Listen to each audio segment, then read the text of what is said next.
सोचिए, हमारे संविधान में दो अधिकार ऐसे हैं जो इतने पावरफुल, इतने जरूरी हैं कि उन्हें कोई भी नहीं छीन सकता, यहां तक कि इमरजेंसी भी नहीं। आज हम भारतीय संविधान के इन्हीं दो अल्टीमेट सुरक्षा कवचों आर्टिकल 20 और 21 को समझने वाले हैं। खान सर के विश्लेषण के जरिए चलिए जानते हैं कि ये सिर्फ कानून के कुछ पन्ने क्यों नहीं, बल्कि हमारी आज़ादी की आत्मा है। चलिए इसी दमदार बात से शुरुआत करते हैं। देखिए, जब देश में इमरजेंसी लगती है तो हमारे बहुत से मौलिक अधिकार जैसे कहीं भी आने जाने या बोलने की आज़ादी सस्पेंड हो जाते हैं।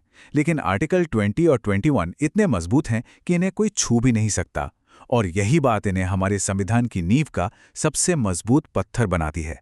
तो ऐसी क्या खास बात है इन आर्टिकल्स में? आइए पहली ढाल से शुरू करते हैं। आर्टिकल 20 ये हर इंसान के लिए एक प्रोटेक्शन शील्ड की तरह है, जो ये पक्का करता है कि क्रिमिनल जस्टिस का पूरा प्रोसेस फेयर हो, मतलब निष्पक्ष हो।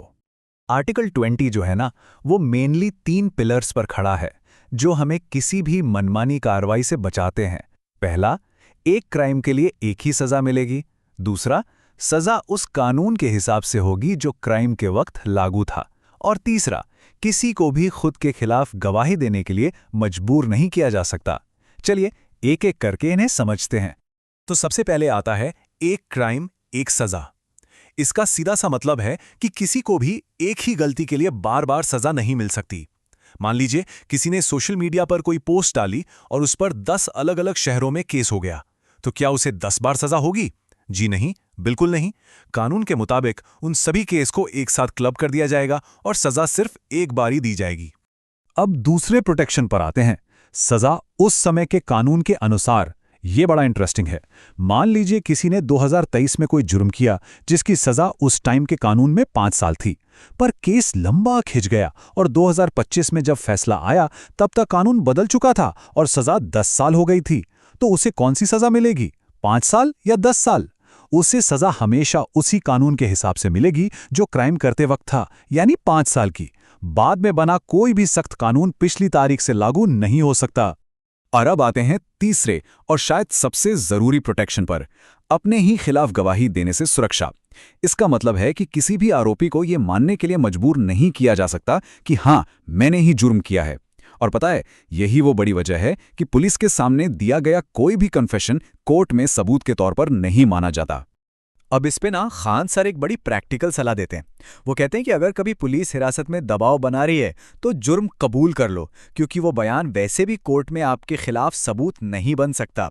ये सलाह असल दुनिया में इस अधिकार की ताकत और उसके महत्व को दिखाती है। तो आर्टिकल 20 का ये सुरक्षा कवच तो हमने समझ लिया। अब आते हैं संविधान की सबसे बड़ी अल्टीमेट शील्ड पर, आर्टिकल 21। ये सिर्फ एक कानून नहीं है, बल्कि एक सम्मानजनक जिंदगी जीने के पूरे आइडिया को अपने अंदर समेटे हुए है। तो प्राण का अधिकार या राइट टू लाइफ का मतलब क्या सिर्फ सांस लेना है? बिल्कुल नहीं। सुप्रीम कोर्ट ने इसे बहुत अच्छे से समझाया।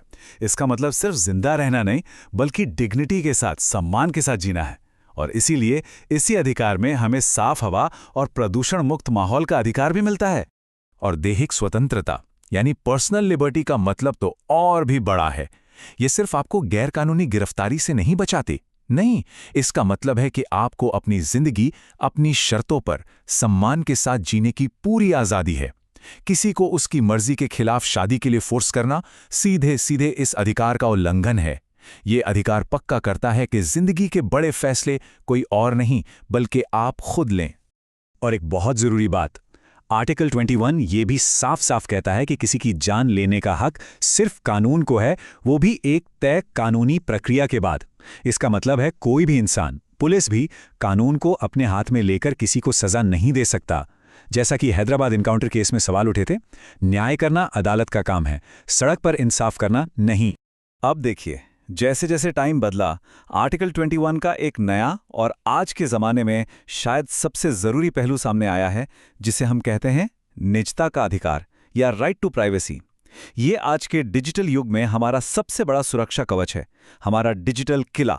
तो एक सीधा सा सवाल जो आज हम सबसे जुड़ा है, क्या कोई भी, चाहे वो पुलिस हो, परिवार का कोई सदस्य हो या आपका जीवन साथी ही क्यों ना हो, आपसे कानूनी तौर पर आपके फोन का पासवर्ड मांग सकता है? इसका जवाब एकदम साफ है, नहीं। सुप्रीम कोर्ट ने 2017 में ये बिल्कुल क्लियर कर दिया था कि राइट टू प्राइवेसी आर्टिकल 21 के तहत एक फंडामेंटल राइट है। आपकी पर्सनल जानकारी जैसे आपका पासवर्ड वो आपकी निजी संपत्ति है। इस अधिकार में कितनी पावर है इसका अंदाजा आप अरविंद केजरीवाल के केस से लगा सकते हैं, जब उन्होंने इसी अधिकार का हवाला देते हुए ईडी को अपना पासवर्ड देने से मना कर दिया था। यही अधिकार आपको बिना कोर्ट के आदेश के नार्को टेस्ट जैसे टेस्ट से बचाता है। और तो और आज की टेक्नोलॉजी जैसे आईफोन की सिक्योरिटी भी इस अधिकार को और मजबूत बनाते हैं, जहां गलत तरीके से फोन खोलने की कोशिश पर सारा डेटा अपने आप डिलीट हो जाता है। तो सवाल यह है कि आखिर इन दो आर्टिकल्स को इतना पावरफुल बनाया ही क्यों गया है? जवाब बहुत सीधा है, ये हमारी स्वतंत्रता की नींव हैं। इनके बिना एक फेयर और फ्री सोसाइटी की हम कल्पना भी नहीं कर सकते।